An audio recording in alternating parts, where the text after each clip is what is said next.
Bonjour à tous, j'espère que vous avez la forme. On a souvent tendance à parler de l'Ordre 66 comme un plan parfait de la part de Palpatine, ce qui est en partie vrai, il a quand même réussi à faire tout ce qu'il avait prévu dans l'ombre grâce à son charisme, tout en étant la figure publique politique la plus importante de la République. Il a toujours réussi à charmer d'une manière ou d'une autre ses pions pour son échiquier. Et ça, ce n'est que sur le plan de l'Ordre 66, parce qu'il a fait bien plus. Notamment, il a passé quand même une grosse partie de sa vie à essayer de vaincre la mort, ce qu'il a réussi à faire. Mais ça, c'est un autre sujet. Je vous pose une question. À vous de me répondre maintenant ou à la fin de la vidéo si vous le voulez. Selon vous, l'Ordre 66 a-t-il été un succès total ou un échec total? Répondez-moi en prenant en compte bien sûr tous les événements qui ont suivi. C'est important. On a souvent tendance à dire que la fin de l'épisode 3 est une fin triste, sombre, où les méchants gagnent, etc.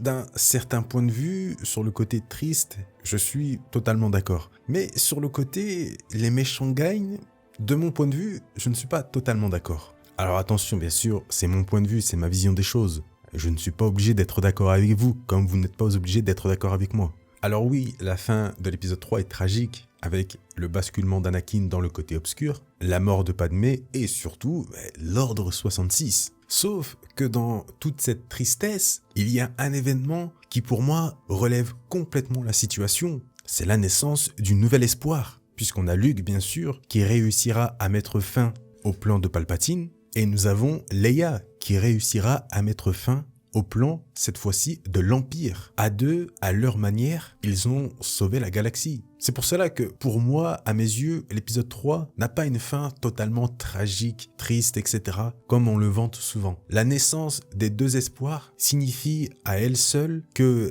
les méchants, entre guillemets, bon, l'Empire, etc., ils n'ont pas gagné en réalité. Je dirais même que c'est presque une victoire pour le bon côté. Certes, une victoire avec des sacrifices, mais d'une certaine manière, une victoire, puisque l'objectif a été atteint. La naissance de Luke et Leia, des sacrifices nécessaires pour une victoire. Mais pour moi, la naissance des deux enfants n'est pas une défaite du côté des gentils. Au contraire, c'est plutôt le commencement de la fin pour les méchants. Alors je ne vais pas vous expliquer la définition de l'Ordre 66, vous la connaissez. Exécuter tous les membres de l'Ordre Jedi et donc d'une certaine manière détruire l'Ordre Jedi. Ce que Palpatine souhaitait, il voulait vraiment détruire l'Ordre Jedi, ce qu'il a réussi à faire grâce à l'Ordre 66. Ça, on ne peut pas lui enlever. Il a détruit un symbole de paix. Mais en termes d'efforts fournis durant une bonne partie de sa vie pour mettre en place l'Ordre 66 et détruire l'Ordre Jedi, ce plan est quasiment un échec pour Palpatine. Et je dirais même que l'Ordre 66 a plus servi pour les Jedi que pour Palpatine. Déjà, l'un des plus gros échecs de l'Ordre 66, c'est de ne pas avoir réussi à atteindre les cibles prioritaires. Quand je dis cibles prioritaires, ce sont déjà tous les généraux Jedi, mais surtout tous les membres du Conseil Jedi. Pour Palpatine, chaque Jedi du Conseil est une menace pour lui. Mais sur les 12 membres du Conseil Jedi actifs à l'époque de l'épisode 3, l'Ordre 66 en a tué 4. Depa Billaba, Ki-Adi-Mundi, Stas Ali, Plo Koon, je ne compte pas le trio infernal qui est mort avant l'Ordre 66. Pareil pour Windu. Même si pour Windu aujourd'hui, voilà, on verra bien.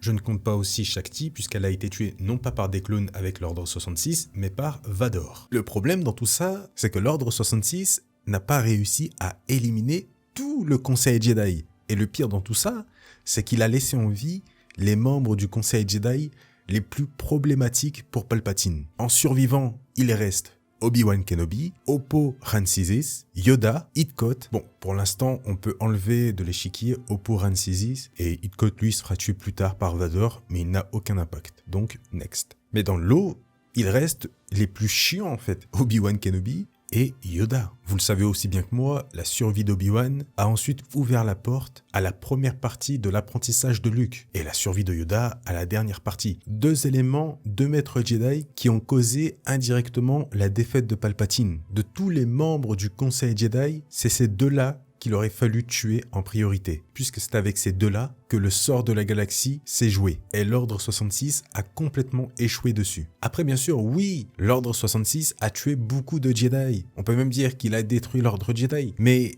est-ce une victoire pour autant ? Finalement, le problème dedans, ce n'est pas le nombre de Jedi tués, mais plutôt qui doit être tué. Et ce qui, c'est ce qui a causé la défaite de Palpatine et l'échec de l'Ordre 66. Alors, je ne suis pas là pour remanier le scénario, remanier l'histoire, remanier le plan, etc. Pas du tout, non, il est très bien comme ça l'Ordre 66, mais je pense que le protocole aurait plutôt dû être basé non pas sur la destruction de l'Ordre Jedi en masse, mais plutôt sur des cibles prioritaires. En l'occurrence, baser toutes ses forces sur le Conseil Jedi en priorité, en plus de quelques autres cibles prioritaires. Et ensuite, s'attaquer au reste. L'Ordre 66 aurait dû être une opération chirurgicale, puis ensuite un massacre. Bon, il y a certains qui vont me dire, oui, mais le scénario est fait comme ça, les films ont déjà été faits à l'avance.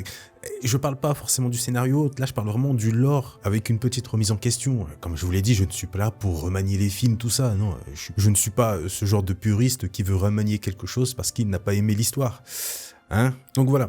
Vous comprenez pourquoi, à mes yeux, l'Ordre 66 est un échec? Oui, l'Ordre a permis de tuer beaucoup de Jedi, mais a échoué à tuer les principaux. Juste avant, j'ai dit que l'Ordre 66 a plus servi aux Jedi qu'à Palpatine. Vous connaissez son histoire, mais je vais vous la raconter vite fait. Le cas de Ferenbar. Ceux qui ne lisent pas les comics ou n'ont pas vu certaines de mes vidéos, pour vous, c'est un gars lambda, c'est un Jedi lambda. Mais je peux vous dire que c'est grâce à lui que l'Empire a été vaincu, puisque c'est lui qui a fait en sorte de motiver la galaxie à créer un mouvement de rébellion. Mouvement qui deviendra, comme vous le savez, l'Alliance Rebelle. Encore un Jedi qui est passé sous le radar de l'Ordre 66 et qui a causé indirectement la destruction de l'Empire. Vous vous rendez compte? Pour revenir au sujet de l'Ordre 66 a bien servi les Jedi, vous le savez aussi bien que moi, l'un des plus gros problèmes de l'Ordre Jedi, et c'est ce que Luke met en avant dans l'épisode 8, hypocrisie et orgueil. Au sommet de leur puissance, ils ont laissé Dark Sidious, le créateur de l'Empire, les balayer. Les Jedi, il faut le dire, se sentaient tellement au-dessus du reste qu'ils pensaient pouvoir tout contrôler, notamment via les membres du Conseil Jedi. Mais grâce à l'horreur de l'Ordre 66, les Jedi ont réussi à se recentrer, de se réveiller. C'est l'Ordre 66 qui a ouvert les yeux à Yoda sur son échec par rapport à l'Ordre Jedi et ses actions, qui conduiront ensuite à former Luke. Sans l'Ordre 66, Yoda ne se serait jamais remis en question. Il a fallu ce drame pour qu'il ouvre les yeux. L'échec est le meilleur des maîtres. Cette phrase, avant de l'appliquer à Luke, il se l'est appliquée à lui-même. Et il s'est servi du drame de l'Ordre 66 pour se recentrer sur sa sagesse. Mais au final, l'Ordre 66, qu'est-ce que ça a apporté à Palpatine?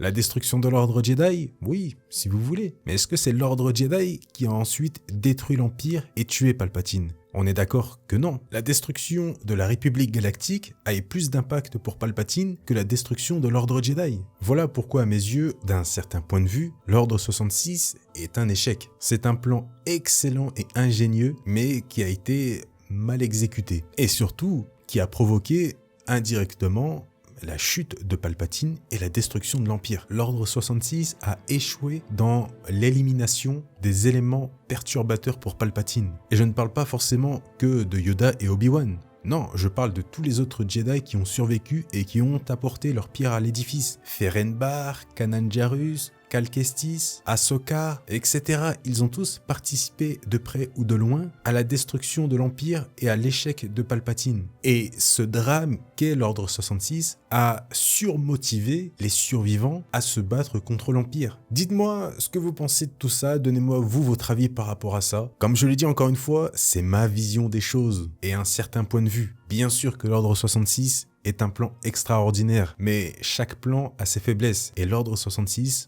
en avait plusieurs. Merci à tous d'avoir regardé cette nouvelle vidéo. N'oubliez pas le petit pouce bleu, ça fait toujours plaisir et ça aide énormément la chaîne. Pensez-y, c'est très important. Le commentaire bien sûr pour réagir au sujet d'aujourd'hui et à la question posée en début de vidéo. Je vous souhaite une très bonne journée ou une très bonne soirée. Prenez soin de vous et à dimanche prochain.